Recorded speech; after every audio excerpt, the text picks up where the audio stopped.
Hello and welcome to another exciting episode of The Aftermath. My name is Ian, and as always, I'm joined by Dylan. Yeah. You really saved my my tail this week. Oh yeah. Yeah.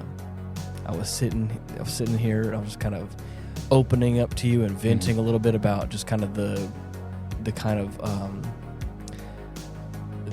trials. Yeah, the trials of the past few weeks of keeping all the plates spinning. Right.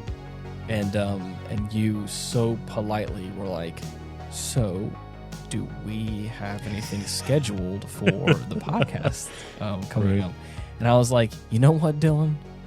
No, we do not. And thank you for reminding me. And I appreciate that. Yep.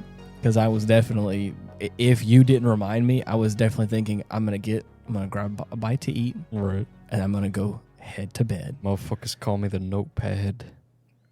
Dude, the way I be keeping track of shit. I think for anybody who has listened to the recent episode of the Bout Nothing podcast, which can be found at Hindsight Studios, if you type that in on YouTube in the search bar, you can subscribe to that channel, like those videos. If you are a whiskey drinker, enjoyer, connoisseur, we did a little fun game, and it was a great video. I thought it was really funny. Right. I thought it was... Have a listen. It was just as hectic as I think it always is with 4 people at the podcast circle. I don't know. I felt like it was pretty structured. It was, but For us drinking like 8 straight shots of whiskey. I'm just meaning in the setup phase. For the first, I would say probably strong 10 minutes. Starter it's a bit doesn't chaos. always work right away. It's a bit Just chaotic. gotta let it turn. It's all good. So I think because we did that earlier this week, we were lured into a false sense of security. If not we, definitely I'll take blame for that one. I was like, oh yeah, we did some sort of podcast thing already. We recorded a thing. But for which show? I want to save the catching up on life towards the end of the episode. Okay. I'm going to try it out a little something different. We definitely talked heavily on the last one at the top. Yeah, we did. And felt inadvertently or otherwise. Yeah. It just needed to be said, I think, at that point in time. Good. We have continued our viewing of Ghost in the Shell Arise. And I'm very thoroughly enjoying. I'm thoroughly enjoying this. I have I've always had my fun with Ghost in the Shell. Yeah. And as I've said probably throughout the past couple episodes about this topic specifically, I like that it is creatively different, artistic wise. The story beats and all that stuff. I like that it's its own thing, and it's unique enough that I'm like, this is Ghost in the Shell, but it is its own thing. Right, like a couple other iterations on the series, it borrows from the manga. Okay, like story wise. Interesting. With this one in particular, we just finished watching.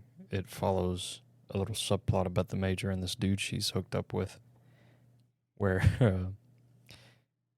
it sort of spirals into a bit of a cavalcade of intrigue and mystery involving a specific case of explosive prosthetics.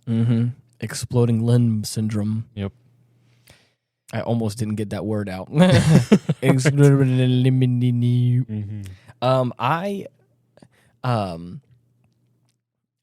liked the kind of the different approach that we kind of get towards the Major. Yeah, I said this at like the top whenever we had finished the first one, and that this version of the Major is a lot more naive and not as put together or in charge as we're used to. Cold. Right. A little bit. Calculated. Yeah. Yeah. And she definitely can be.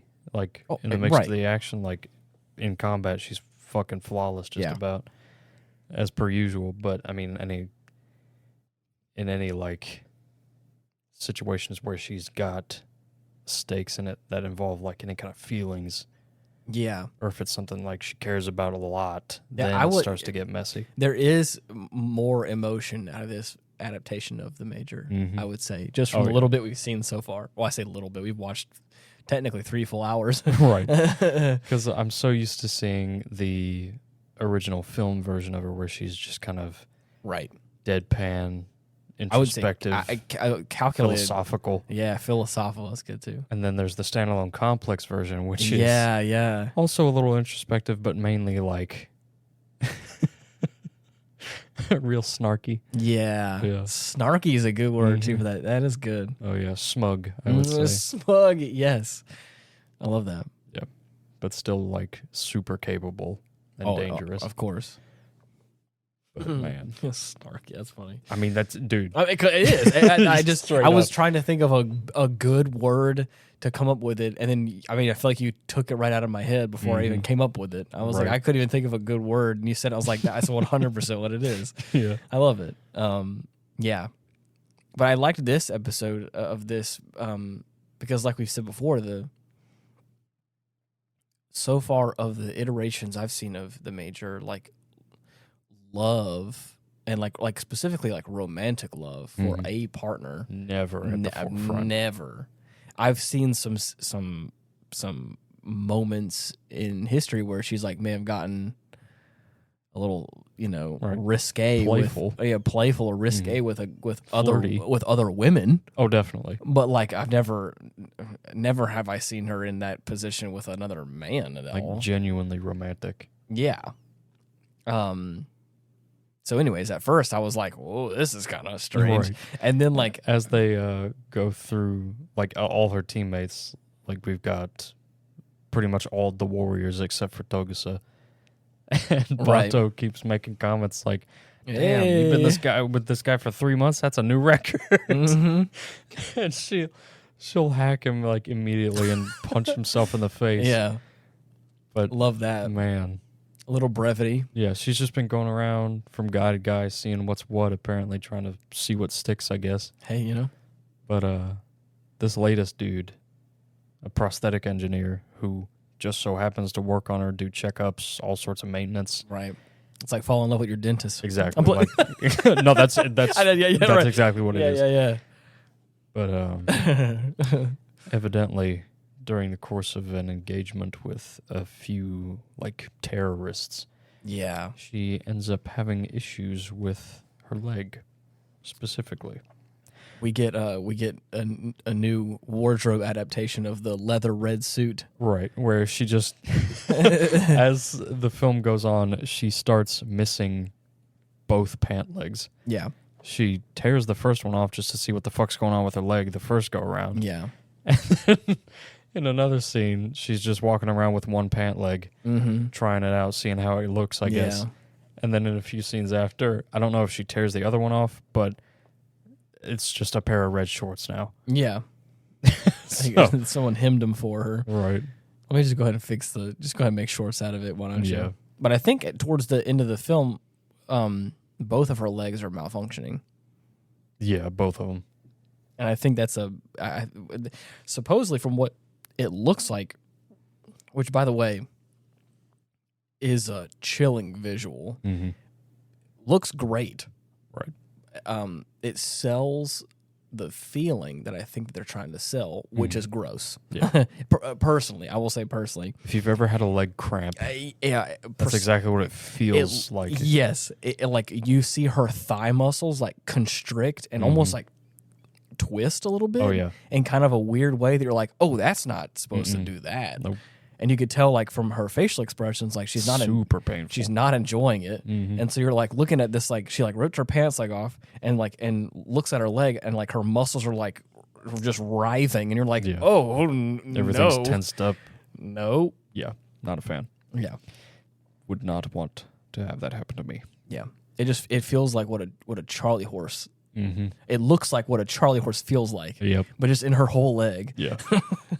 Which is not cool. No, indeed. Yeah. So anyways, it was like I said, the visuals really sell that in the best / worst way possible. In the best worst way. Right. Looks beautiful and you're like, oh no, please. So we're left to assume that during the process of her getting these checkups from this guy named Akira Hosei, we slowly find out that there have been similar incidents with prosthetic limbs that explode. Malfunction. Yeah. Right. I'll say malfunction, explode. Yes, right. You can say it. In one crime scene that Togasa ends up investigating alongside Borma, they have a little conversation about how for a natural human, whenever they burn to death, the muscles contract in the hands and they lurch forward. They cause it like a boxer's pose. Yeah. But for cyborgs, it's different. There's no like natural sensation of like muscles contracting because of the way the cyber brain works. Yeah. So their hands are just like open. Yeah. And they're not outstretched. Yeah, just standing up like straight, as opposed to lying on the floor. Yeah, a crisp cadaver. There's like I think it's like which he's not wrong. Like a body usually will kind of like curl in on itself. Right. It's the same thing like a spider does whenever it dies. Yeah. But much more gruesome. Exactly. Yeah. So he's able to glean a few things from that. Gets a few. I mean, Togasa being like the top-notch detective he is. Yeah. Already has like more than a few leads on shit, but because of all the dirty dealings on the suspects he's having to deal with, he's unable to do anything. The fucking chief of police is like, back off. Yeah. I'm taking you off the case. Yeah. I thought you were going to say dirty deeds done dirt cheap. Right. I'm not going to lie. Bad stuff for almost nothing. Yeah. Of course, the chief ends up saying like, okay, look, you're off the case, but why don't you go to this other place, grab some more info for me, yeah? So, thankfully, not all is lost. And during the process of his investigation, he ends up going to Akira's place and trying to uncover a bit of evidence. Yeah. Like, he's got the name of his, like, business. He's got photos of the prosthetics that were used. Right. So he's already got, like... Yeah, a lot of leads. Yeah. Prime stuff. And that's when we find out all points back to you. Yeah. You seem to be at the very center of all this madness. Some would say the epicenter. Yeah. Like an explosion. You wouldn't happen to know anything about explosives, would you? You wouldn't happen to know anything about impact zones. Yeah. Just curious. Just asking. I see. But, yeah, we find out that he is in league with these terrorists. Right. Now, and at this point, we still don't know who this person is technically. Right. If it's like some sort of cover name he's using. And I think that he's also, he's like jumping between bodies. His like ghost, isn't that right? Yeah. Where he's like, he's not using the same person technically. So there's that kind of... He's probably switched. Actually, no, I think Akira is still like the same person. Okay, he's just like working with these terrorists. I see. At one point, he I can't remember what they decided to do, but he ends up like in the crosshairs and is almost killed. Oh yeah, because of how he's like how specifically he's deciding to carry out these attacks. Mm-hmm.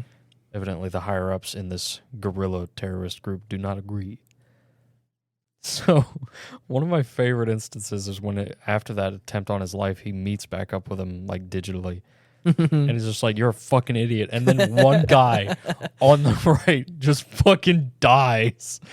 As soon as we pan over to him, he just goes, he's fucking gone. Oh, wow. So at that point, he tries to cut ties with him and just go like off the grid, but not before they apprehend him and then overwrite his brain with this virus. Crazy, dude. Yeah. So now he's got no choice but to cooperate. However, Togasa makes it over to the Major's little hideout with her ragtag bunch and decides to put the pins in her and be like, hey, I realize you're pretty close with this guy, but every lead I have is pointing to him. What the fuck's going on? Is there anything you can tell me? Right. And he starts poking and prodding, and she gets pissed because, of course, it's like, oh, it couldn't be him. He's special. He wouldn't do anything like that. He's my lover of 3 months. Exactly. So she's real upset Yeah. And just tells him to fuck off. I mean, I would say most people would probably be in that same camp. Imagine some detective just comes out of nowhere and starts accusing your significant other of, or at least insinuating that he may be connected to some, like, huge crime spree somehow. Of course, you'd be like, what the fuck are you talking about? Yeah. But, yeah. Unfortunately, after that, it just so happens that everything just starts to come out into the open. Yeah. The Major immediately storms over to this one dude they've had hostage, like, in the lab, trying to probe his cyber brain. She yanks him off the table and just uses an attack barrier on his brain and is like, who is this motherfucker? Yeah. Tell me what I need to know. Right. Almost kills the guy. Yeah, the nurses are like, he's going to die. Right. It's like, I don't give a shit. He's going to tell me what I want to know or else. So he spills the beans. Oh, yeah. And now she knows. Mm-hmm. So she goes back to Togusa, apologizes by way of saying, what are you looking at, bro? Yeah. Tell me what you see. Now that I've cooled off and got more information. Right. I'd like to point out Bato was there with her, like right next to her, in case she flew off the handle again, I'd like to believe. Yes. I like to believe that as well. Right. But I mean, it's hilarious. Man, I love Bato so much. Mm-hmm. He's the best. Bro, towards the end. He's wisecracking all over the place. With that, like, the big secretary guy. Whenever in that fight sequence. Oh at the my very god, end. dude. Okay, yeah. So the leader of this like dam complex is a lady with like pink hair. She's and by that he's not meaning like a dam complex. It's like an actual D-A-M. like yeah. She with this shit ass complex. And I'm like, right. Yeah, sorry. She has this like tall like pinhead looking secretary. Yeah. Who is, by her words, very reliable. Yeah. However, he just so happens to get into a scrap with Bato, which, of course, is the last possible thing you want to do unless you have some sort of, like, eye-hacking software. Oh, yeah. Which, surprisingly, like, after the past 3 or 4 times it's happened, still works just as well on him. He comes rushing into the room after he takes out Togusa. He goes for a gun that he dropped after Bato threw him against a wall. Yeah. And it disappears.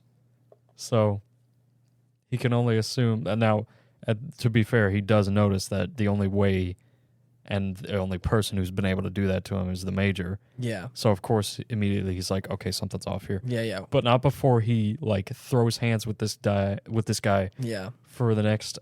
I can only assume 5 minutes. Yeah, is about how long it would take. I think at this point is it Togusa who's with him? Right. He gets kicked and he's up against a wall, sitting down, kind of legs spread a little bit, right? Looking up at Bato on this he's on box. top of this container, one of the shipping containers of these explosive prosthetics. Yeah, and he's got the dude by his chin with both hands. Yeah, his legs pushing down on his shoulders.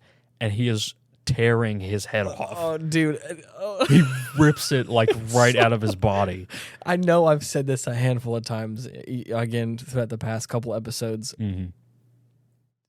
Visceral. You didn't, yeah. You dude, do not. He's they're scrapping around and he ends up behind this guy. Mm-hmm. He gets pushed up against this container and he leverages himself up on top of it. Oh, yeah. And at this point is when he has the guy's head in his hands, I immediately was like, oh no. Exactly. You know exactly what's gonna happen. Because and then the camera cuts over Bato's shoulder looking down at Togusa. And he's just staring. He's sitting there.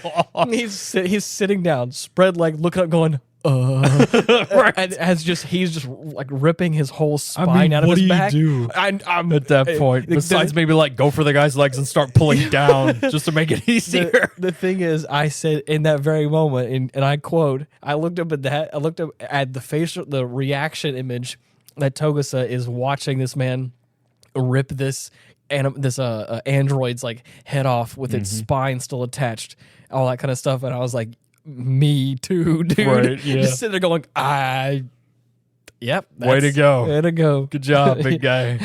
I was gonna ask if you needed help, Bato, but I think you got this handled. You got it. After this, Bato immediately makes a break for the Major and is like, "What the fuck is going on?" Right. So she's trying to get to Akira at the helipad before he leaves out of the country and gets off scot-free. Right. But not before having a little shootout where they just trade shots until they're right up on each other. The Major has her gun to his head and his to hers. Yeah. But after a bit of digging and unveiling of an old operation the Major undertook, turns out she was the leader of this whole guerrilla operation at one point in a different body. And after everyone related to the group died, with the exception of the 3 people we see in the film, and that one fucker that gets iced immediately. He's like, it's just so abrupt. It is. It's out of nowhere, and it just never fails to make me laugh. It's hilarious. But besides that, I mean, they're the only ones left. Right. So of course, after he finds this out, he's like, "I'm glad I got to meet you. Yeah. Sorry about all this shit that's been going on, but look, if you shoot me, you and your friends are going to be fine. Your explosives aren't going to go off. Go ahead and take me out." At that point, he puts his gun to his head. Yeah. And man, what a shot. This 100%. At this point, again, we've seen these these brief moments of the Major and this guy, Akira. I mean, these really lovely moments where the two of them are kind of in this underwater space, and they're holding each other and hugging each other. Sharing a lobby, basically sharing each other's bodies for all intents and purposes. But in a literal sense. Yeah. And it's it comes across as super intimate and personal, and I mean and very, they both seem very happy with each other. Right. So it's all this this positive reinforcement. So again, whenever there is assumptions against him from Togusa, she's immediately on the defensive. Immediately, but it feels justified. Where you're it's not she's just it's not some little fling that she there's been a setup of we all, at least for me, I believe that the Major is involved, has some genuine emotion for this person. And man, that last scene where they're on the roof, helicopter to the left, and it's just the silhouette of him and the gunfire going off, and cyborg matter happening, and of course he just slumps over as the Major holds him tighter, and they just both fall to their knees. It was fucking sad. I was ooh, that hits a new. That shit hurt. That shit hurt in a new way, and it was ooh, that's weird and interesting and relatable in some weird way of I too have had to kill my lover. No, I'm just meaning in a more realistic sense, empathetic. Yeah, or in a less severe way, kind of coming to terms with the facts of life with this other person, of you and me aren't good for each other. You got to take me out. Yeah, and that's we and both. I ain't talking about dinner. We both got to split ways, and that hurts. And it's like I said, so even on a much lower level, I feel that, and then just thinking about that and empathizing with the fact of meeting the ultimate end is ooh, that's what I mean by that's a new kind of hurt. Oh yeah. That I've never experienced, but yeah, so it's crazy and a beautiful story because it's so, I don't know, it's so cool. Now, because of his valiant efforts, they make an offer to Togusa. Yes, the Major is able to track him down after he arrests one of the officers that was in league with the terrorists in the station. And she's like, you wanna join my team? You wanna come on my team? Now, before she is able to finish explaining how their organization works, Togusa receives a phone call. Now, this has happened once before. They don't explicitly say who it is or what it's about. Right. But we're left to assume that it's from his wife. Yeah. Who is currently going into labor. Yeah. So, of course, he's freaking out. Like, we're having a baby. I got to go. It was supposed to be I'll 2 talk weeks. to you later. Yeah. Right. So, yeah. Yeah. Borma even made a comment earlier about their team situation and how it's not a good place for a family man. So, of course, he's like, he's natural, he's married, and he's a father. Yep. Even better. Right. Yeah, right. Like, as if checks off everything. Yeah. Checks he's off a shoo-in. all 3 boxes that should not be a member of this team. He checks each one of them. It'll be all right. Of course, she's like, oh, well, we can't do without him. Yeah.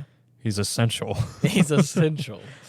I love that. That's the one thing I've liked about her view of Togusa. Yeah. Is that because he's the way he is, he's an integral part of the team. Right.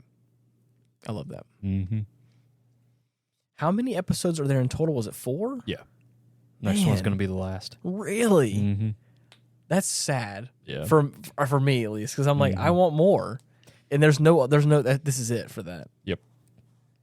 Man, they've got like the movie version.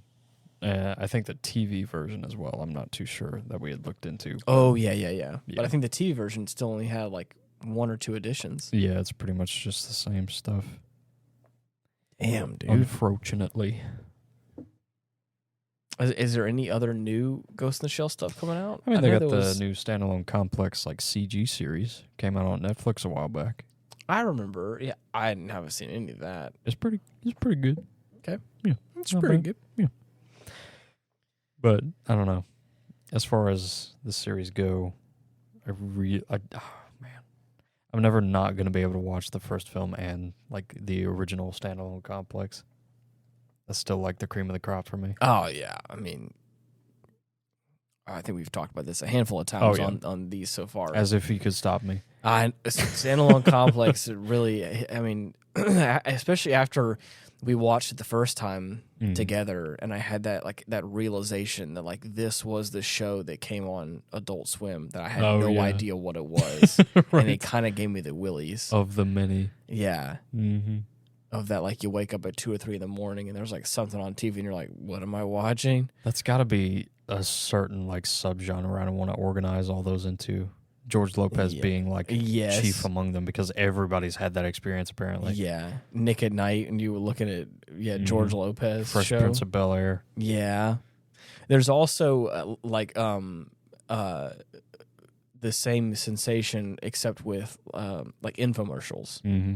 Oh God! Commercials and like Zoo those books. Yeah. You remember that shit? Yeah. Jesus. Buy one now, get one $19.99. Like that kind of shit. I hate them so much. The slap chop.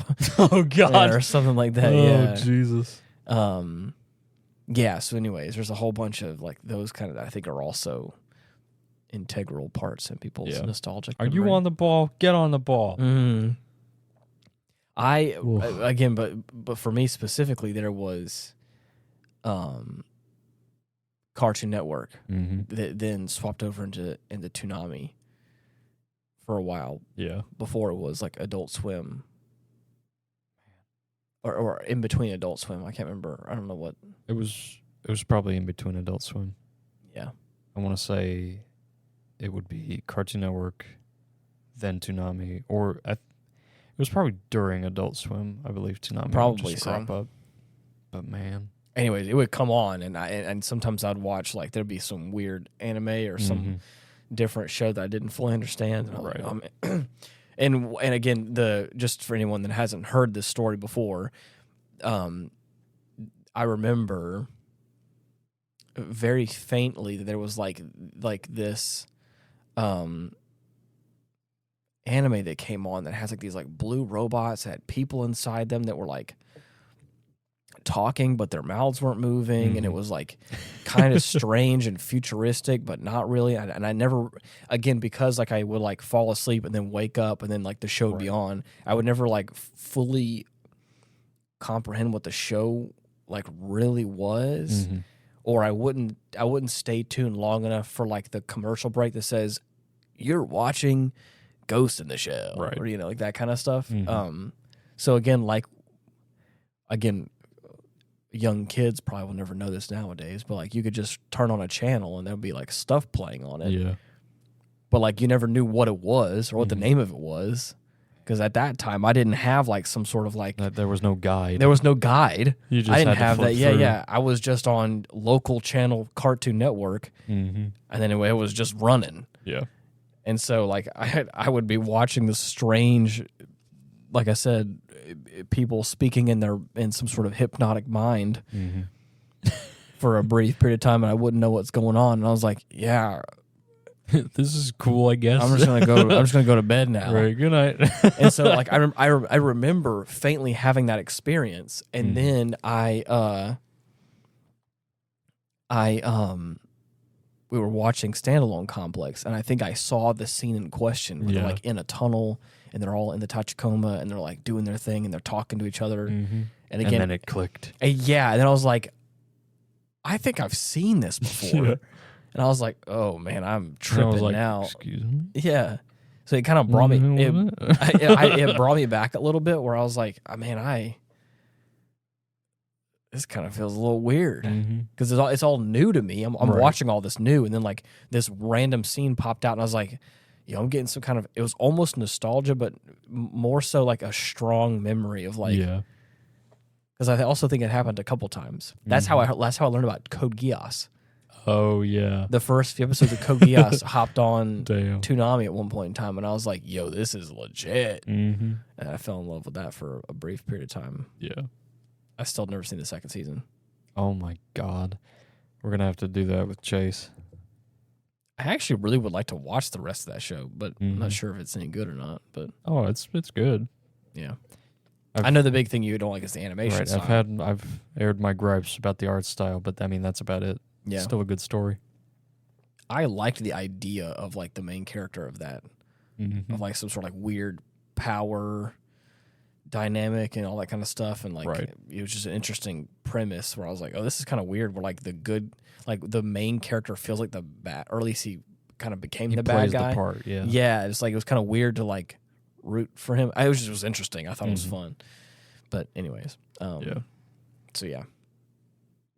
What a fun time. Always is. We recently stumbled on our Google TV we had. We were like stumbling across some sort of like weird free Google TV thing for a minute. Dude, the Mystery Science Theater channel. Oh, dude, we found a Mystery Science Theater channel. So much fucking That fun. was really cool. I love that show so much. We saw, oh gosh, what was that show? Shopping sweep. What is it? Supermarket sweep. Okay. Yeah. That was fun. And it was like original episodes from like the 80s or 90s. I forgot what the guy's name was. It was Bill or something like that. Something along those lines, I'm sure. It was a married couple, and I think one guy was named Bill, and I don't know why I just gravitated towards him. I was like, couldn't find the rice-a-roni. I was yeah, like, it's on aisle 5. Come on, you got it. Go, Bill, go. I was like, hell yeah, dude. He got so close, but I think they still won like... Yeah, they got like, I want to say it was $1,000 or $3,000. I mean, hey, that's not bad. Good shit. 1980s, 1990s money? Actually, could probably buy you something. Right. Almost. Yeah. Damn. That's fun. What a time. So is there anything else you want to talk about on this episode specifically? It was pretty straightforward. Yeah. But it was another entry. A great story. And I'm so sad that we're almost done with it. Yeah. I don't want to be done with it. I want more. It's all right, bro. They'll make more, I'm sure. If we already got like a new CG series, I'm sure they're going to put something else out soon, hopefully. Right. But Space Marine 2 is coming out soon. Oh, Looking forward to that. I haven't pre-ordered my copy yet. I need to do that. Yep. That is going to be a 4-day early access. What is the date that releases? The 5th? September 9th. 9th. But you can play on the 5th. Right. Got it. Yep. Next week. Oh, man. I think I'm going to be out of town for that. Holy shit, you might be. Yeah. Uh-oh. Quick, what day is the 5th? Thursday. I will definitely be out of town. Damn. I'll be back on Friday, though. We can play Friday, Saturday. Sounds good. Oh, yeah. We're going to play some Space Marines too, dude. Yeah, right.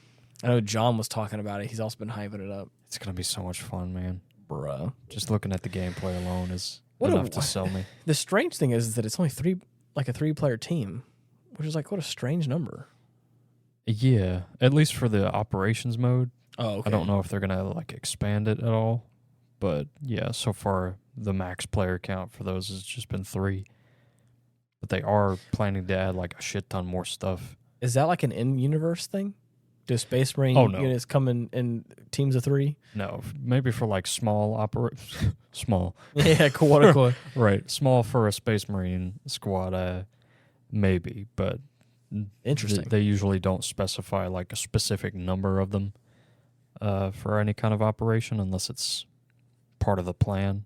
But other than that, yeah, just gonna be tree. I hope that they kind of expand upon the game. Oh, they will. Oh, I know. They got a roadmap out for it already. Really? Mm-hmm. They're gonna add a new enemy faction, a horde mode. Yeah. That's what I was hoping for, is another enemy faction. I was like, how fun would that be? Mm-hmm. I know we're kind of tiptoeing into Helldivers territory. But yeah, it's gonna be good. That is, I'm excited for it. I think it's gonna be a pretty fun game. Yeah. I ended up going to. I think I've talked about. Have I talked about on the show the theater I'm a part of? I'm pretty sure. Or I'm part of a. I think you had mentioned it before. I'm doing this show. I'm excited about it, and I recently, tonight actually, I went to go see the last showing of the previous play they're doing, and it was actually really good. It was an Agatha Christie play called Mousetrap. It was like a whodunit sort of thing. Yeah. Who killed who? And it was the mouse. It was the mouse. Mm-hmm. And it made me think. I was like, I remember back in high school, or it was middle school. It was probably middle school, to be honest. Yeah. I remember reading "And Then There Were None." Oh, by Agatha Christie. A same sort of thing, a whodunit sort of situation. Right. And I found it on Spotify. They got an audiobook? Yeah, got an audiobook for And Then There Were None. I was like, obviously. I haven't been able to access any of those.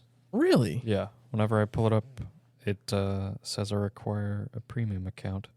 Are you signed into your account? Yeah. It still has all my information. I was going to say, let me see what I need to. We probably can do this off the podcast, but I think I should have your email on my account. Oh, yeah, you do. You should have access to it then. What the heck? I've got no idea. No idea. Well, we'll figure it out. Yeah, all good. But yeah, so I started listening to that for a second because I was like, oh man, what a blast from the past. It's kind of interesting to do that again. Like I said, I think we read it.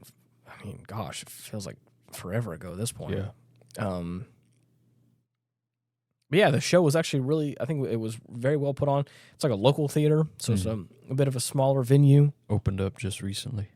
Yeah, opened up I think sometime last year, and converted an old like studio building into it, and it was it's been really cool. Oh, yeah. And I'm excited to be a part of this next chapter, this next play they're doing. Even though it's a musical and there's choreography and stuff, I think it's I think it's going to be fun. There's some really great people that are working on this, and it's been a lot of fun to be a part of it. That's about all you could ask for. But I'm also nervous because I'm like, man. Well, of course. I am. It's more. I'm nervous more so about just because I'm doing too much. I'm keeping myself busy with the podcasts, with work, and all that stuff, and the everything else. Yeah. And now I'm also doing that, and I'm like, oh man, I'm starting to feel myself spread a little thin. Right. He's slipping. Yeah, there's not enough of me to go around. He's getting tired. Please, ladies, please. There was enough of me to go around. Not anymore. I'm down an arm and a leg. Yeah, help me. Yeah. Yeah, so I mean, everything's going well, but I'm just like, I need to make sure that I get some time. I need a break before the holidays. I don't think we have anything super crazy planned for the holidays. Nah. At least not that I know of. But heaven forbid. Right. I just need I just need a few days where I can just not think about work. Yeah. And I could really just catch up on some sleep. That'd be nice. Yeah. Dude, I'm gonna sleep so hard. Yeah. You have off tomorrow. I do. Ah, you bitch. Yeah. It is what it is, bro. I don't make the rules. I don't make the schedules. Yeah. Yeah. I will say I really enjoyed our little whiskey game that we played with. That was fun. With Cade and Ethan. That was so much more interesting. I mean, obviously I thought it was going to be interesting. Right. But they brought some really weird selections of stuff that I more than a few that I had never tried before. Yeah, more than a few that I was not a fan of. Yeah. But yeah, I think it was really great, and I'd like to do something like that again with another type of alcohol, or another type of whiskey, I should say, not alcohol, but like a scotch or something like that. I think would be fun. Yeah, that'd be in our wheelhouse at that point. Not a bad idea. Not a bad idea. I almost wanted to say something about what's happening this weekend with you, but I didn't want to. I don't want to bring it up. No, that's private. That's private. But I think that'll do it for me. Dylan's going to the moon this weekend. I spoiled it. For real, bro? I spoiled it. Come on, man. SpaceX. I'm going to take the flag and plant it like slightly to the left. Freak people out. Damn you. It's like, just who the fuck moved that flag? It's just off kilter. Right. Yeah. That'd be so funny. There's just a wrinkle in it. Yeah. It's like, that wasn't there before. Come on. How'd that happen? Why did you do that? Because I thought it'd be funny. I thought it'd be funny. Right. After we finish up this series of episodes, what's going to be our next... What's our next movie we're going to tackle on this podcast? Well, are we going to do another series and do another... Tentatively, the next episode may be for Godzilla -1. Yeah. I know we talked about that on Bout Nothing, and I think I also this one as well. Ethan is available this weekend because he's off at work. So we're going to see if we can get the boy out of here. Dylan's also mostly available. I, on the other hand, have to make time. Yeah. Because I'm, again... Schedule's packed. As stated before... Filled to bursting. Spread a little thin. But it's all good. I can't believe it's not Ian. I can't believe it's not Ian. Help! Get the knife away from me! Yeah. Dude, I'm so looking forward to watching Godzilla -1. It's been way too long without us having seen it yet. You're telling me, man.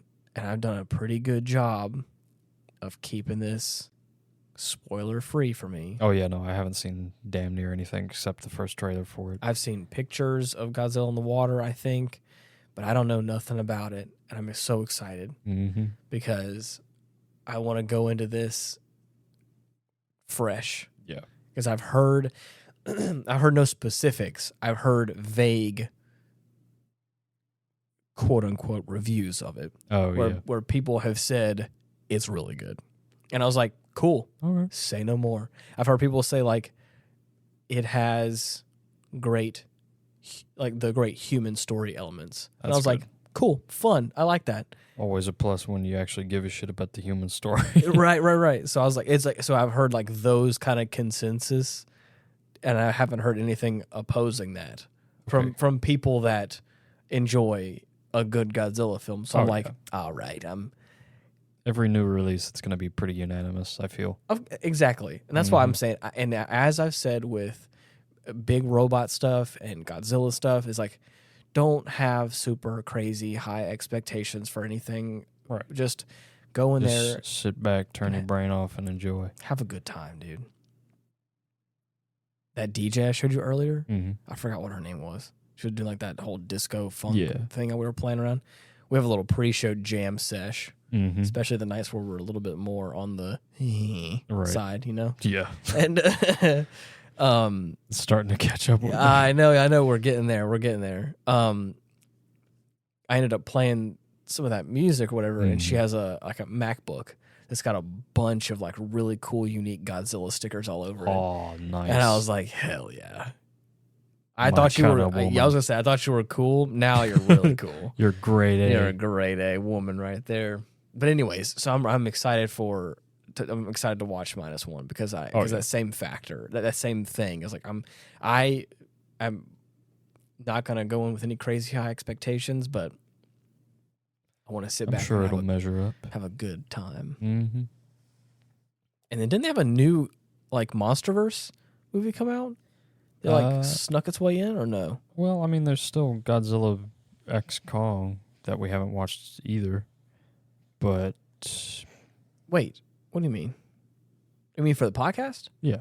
Okay, I thought you meant in general, and I was like, we've watched that though, but not for the podcast. We watched Godzilla vs. Kong, but not the newest one. See, that's what I'm saying. I didn't know there was a newest one. Oh, okay. That one snuck its way in. Yeah. When did that come out? A few months ago, maybe even a year ago. I'm not sure. Oof. Man, I'm falling behind. Yeah. Oh, man. I hope it's only been a few months and not a whole year. Man, that'd be... Damn. We'll get there. We'll get there, dude. Mm-hmm. Yeah. I'm trying to think if there's anything else I've been doing, but I really haven't. Yeah, I mean, it's pretty much just been like the day-to-day, mostly work. And then naps. Dude, I got like normally naps. There you go. That's a good one. Mm-hmm. I got home from work after I got home from work. Man, I needed to stop. Yeah, you got home from work after you got home from work? No. What I'm trying to say is I'm saying the phrase I got home from work, but I didn't though. What I'm saying is I got finished with work and then went to one of the choreography rehearsals. I got work from work. Yeah. So then after that, I ended up coming back home, and like I had some things to do. I had like maybe a game or two I wanted to play as well. Yeah. Just like I had some free time to do that. And I remember sitting down in my chair. I think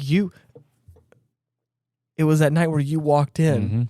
I was reclined back. Yeah, you were dozing off. I was dozing off hard hello? At my desk. He knocked on the door and walked in. I was like, oh, God. Oh, God, he's dead. Oh, no, he's dead. No. And I want to say, I think promptly after that, I was like, yeah, no, I'm going to bed. I thought about it. Excuse me while I... Yeah. Precisely. So, yeah. What a crazy time. But this was a nice little refresher. Even with it being the hour that it is. Oh, don't remind me. Even though you have off tomorrow, I don't. Yeah. All because someone got food poisoning. Criminal. I really do feel bad for her. Oh, of course. My day got kind of shifted over because this lady I'm supposed to record, supposed to do a video for and like shoot her in the studio. She was supposed to shoot her. Jesus. With a camera. What'd she do? She was supposed to come in at 4:00 today, and at 3:30, she was like, "Hey, I'm not doing good." And I was like, "No, please don't say that to me." Could you do good anyway? She was like, "I had lunch, and like I was doing okay for a little while there." I was like, "Oh, that's kind of weird." And then I had lunch. Yeah. No. She had lunch, and then she was like, "I'm." No, I know. Yeah. She was like, I feel all right, but I feel a little queasy." And I was like, I feel all wrong. Yeah, I feel all wrong. She said she had like the bubble guts and then proceeded to throw up. I was like, so she knew that I think she had some bad food or whatever. Ugh. She was like, "I'm gonna go ahead and like just rest and try and make sure I'm not." She's like, I thought it happened earlier. Again, I'm getting this phone call like at 3:30. It happened earlier, like around lunchtime, and she tried to like wait it out, but she's like, I still kind of feel the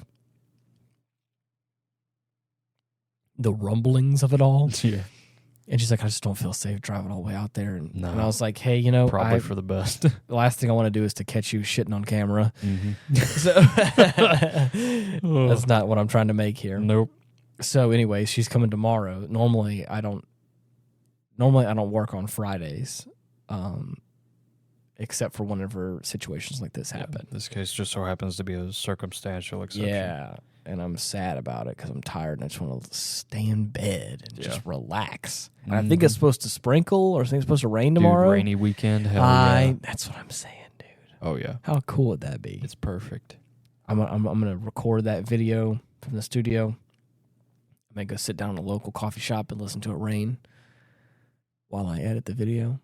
Sounds like a nice Friday, dude. Mm-hmm. I told you I was venting to Dylan also before the podcast. Was he ever? I was just trying. I was yapping, dude. I was yapping hard. I was like, man, I just got to get this off my chest real fast. Goodwill yapping. Oh, please. And I had said something about needing to like get everything out of my head and like onto a to-do list. He's got early onset schizophrenia, you see. No. Dementia? Maybe just a little bit. Okay. No, is it for me it's like there's so many like to-do things like I need to get done or like little bitty tasks that like I'm starting to realize that like some of the things are slipping through the cracks because I'm just trying to worry about these big things. And so like I was thinking about tomorrow, like when I'm sitting down and maybe go to the coffee shop, I can like just like sit down and like re-plan out everything and just really get all your ducks in a row. Yeah. So should be too bad. Oh yeah. I think it's gonna be nice. You got it. I got it. Yeah. Forget about it. I don't got it, but I pretend like I got it. I don't got a damn thing. I don't got a damn thing. But everyone says that I do. Yeah. Must have something in there. I mean, you fake it till you make it, man. Right. That's all it is. Yeah. You just got to pretend hard enough to where everyone else believes that you're the guy. There you go. That's all it is. That's all life is, really. Just be the man holding the ladder and the clipboard, walking in wherever you may. You'll be able to get anywhere. I learned that from Ben, really close friend of mine, that has not been on the podcast, actually, which is funny enough. No, he hasn't. And he taught me confidence in a whole new way. Confidence that can get you in trouble. Yeah. Of like just you really just gotta like look the part, obviously, but like walk in with enough confidence anywhere, like you're supposed to be there, and most times it's all right. Yeah, it helps if you talk the talk. Right. There's been more than one occasion where I just like walk into a place like I'm supposed to be there, and people are like, I'm so and so blank one C right, it's something me. Blah blah. You know, like didn't they tell you I was coming? Right. Yeah. You mean Jennifer didn't tell you I was coming? Right. Oh my gosh, I can't believe this place. What kind of ship is she? Who am I kidding? Right. She ain't running nothing around here. Am I right? Am I right? All of a sudden, everyone's like, "Yeah, I guess you are, dude." Okay, can I say something on the podcast? And I want to I'm not sure if anybody has ever said this phrase before, but I came up with it when I was talking with Mallory one day over coffee. Yeah. I was like, how do I describe the type of person that I am? And make it fun and talk about this confidence I'm talking about. Yeah. Is that I am no yawning. How dare you? I'm sorry. It's contagious, it's and mandatory. It was contagious, and I almost yawned, but I stopped myself because we can't both be yawning at the same time. You fool! There may be some version of this quote or whatever, but I want people to quote me as saying this, and you can timestamp this for me. I'm the kind of person that before you have the chance to ask, why are you here? You start to say, where have you been? Yeah. Like I get to a point where like I really get connected with all the people around in a situation, or like, again, I just kind of like have the confidence to just like enter a space in some way. And before people can start to ask like, what is this guy doing here? Everyone's like, man, where you been? Come on. And everyone's like, I don't, Hey, you look okay. Get in.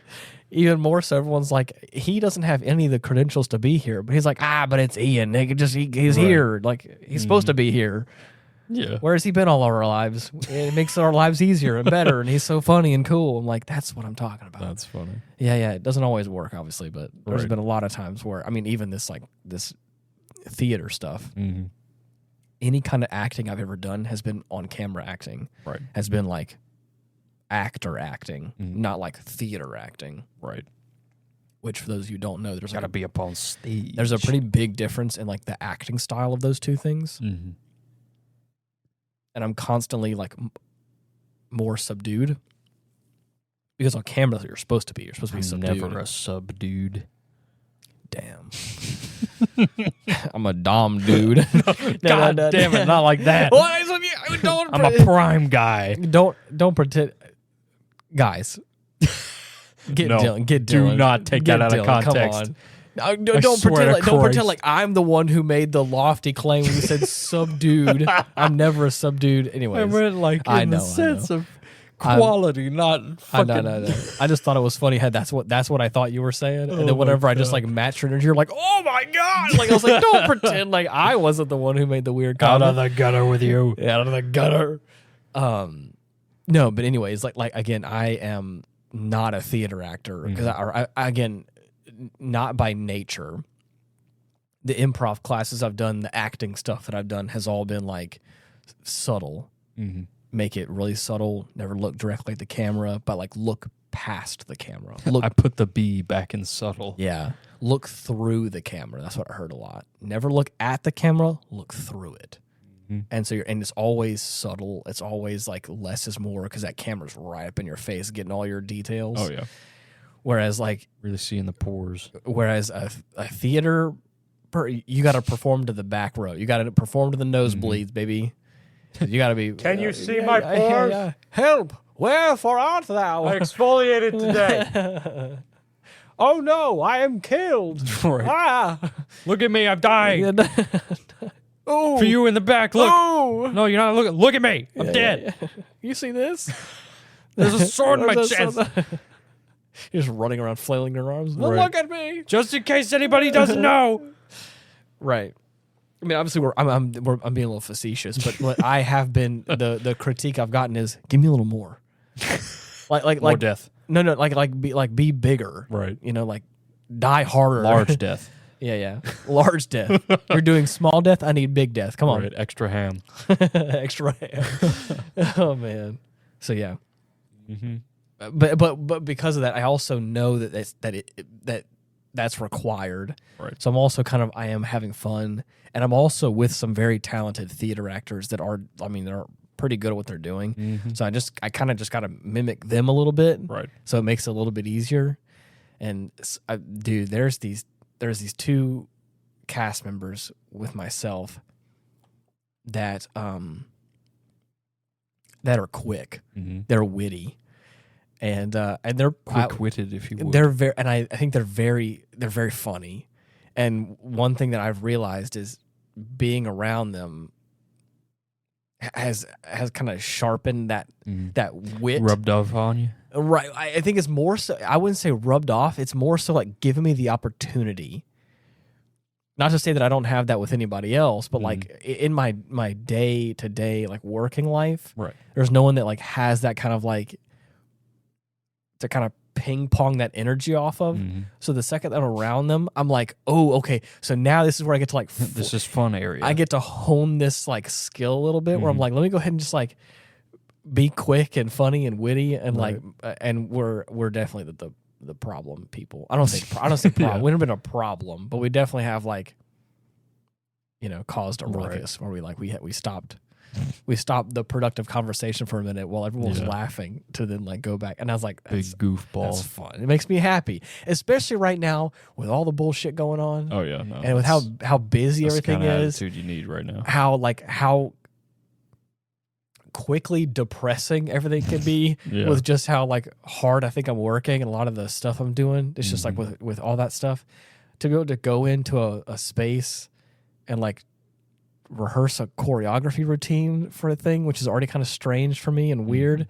And then to have like people that are also like quick and funny and just be like, just say some dumb shit. It's fun. It's fun. And it's also nice change of pace. I haven't had the chance to thank them personally, but I have some like thank you cards. And I think after like the whole production's over with, I just want to like write something for them and just be like, you guys don't know this, but like I was really going through the ringer, and like just you guys being here to like laugh with has really meant a lot, and has spoken to me in a whole new way. That's good, because that's true. I mean, it's very true, and I would say that to any one of my friends. But anyways, counts for a lot right now. That's what I'm saying. Right now, I was like, that's all I need. I just to go over there, and even though I'm like doing like some crazy choreography, and I'm not only am I mentally tired from work, but also physically tired from comfort zone. I'm physically tired from like jumping and dancing and frolicking around. Right. And I'm like rejuvenated. Exactly. In a personal way. I think that's really cool. Find you some people that you can laugh with. Yeah. Find you some people that you can really connect with and do some really dumb stuff and have a fun time. That'll do the trick. And I also appreciate that there are people that listen to this podcast on a weekly basis that maybe we do that for you a little bit. Maybe more. I'd like to hope so. And maybe more parasocial. I'd like to think somebody's getting something out of this. And maybe a little more parasocial. Maybe a little more one-sided, obviously. But I hope that our wacky conversations bring you joy. At least make you laugh a little bit. If not with us, at us. Right. More than okay. As I said at the top of this episode, you can type in Aftermath on all the major podcasting platforms.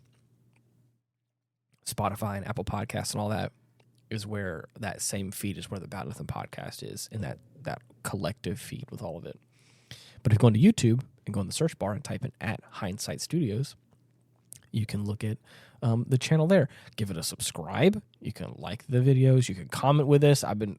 Ethan has been getting more involved in the comments as well on that, which has been fun.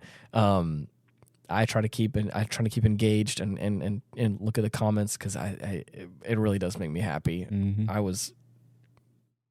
Let me finish this segment and I'll tell the little last bit. Anyways, subscribe to the channel.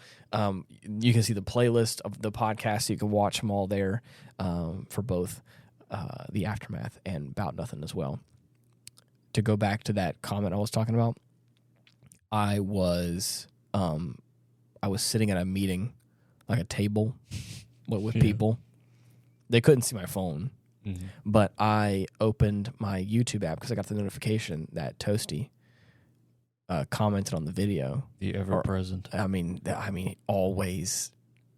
Killing it with the comments, dude. And I forgot which one it was specifically, but I remember I read it and went and like stifled my laughter. Yeah. And it was like I don't want to say.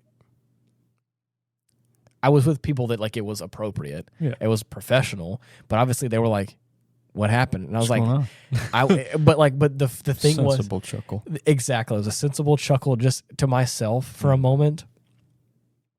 And my boss was like, "What's going on?"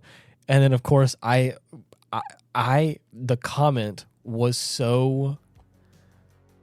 I think it had to deal with the Spagingi lore thing and other stuff, and it was like the comment just hit the nail on the head of like our comedy and the dumb stuff we say on this podcast. That like whenever my boss asked that question, I was like, I don't even know where to begin. I said that in my head. I was like, I don't even know where to begin with answering that question. Right. And I was like, oh, it's just a friend sending me something funny. Right. I was like, okay, cool. But I just thought of a joke. Yeah. But I definitely was reading Toasty's comments going, damn, he really gets us. Yeah. I like that. But anyways, if you want to leave some of your comments as well, we'll be looking. Yeah. I'm keeping an eye out. So until next we meet. Until next time. Thank you so much for listening. See ya. Good night. Good luck. And goodbye.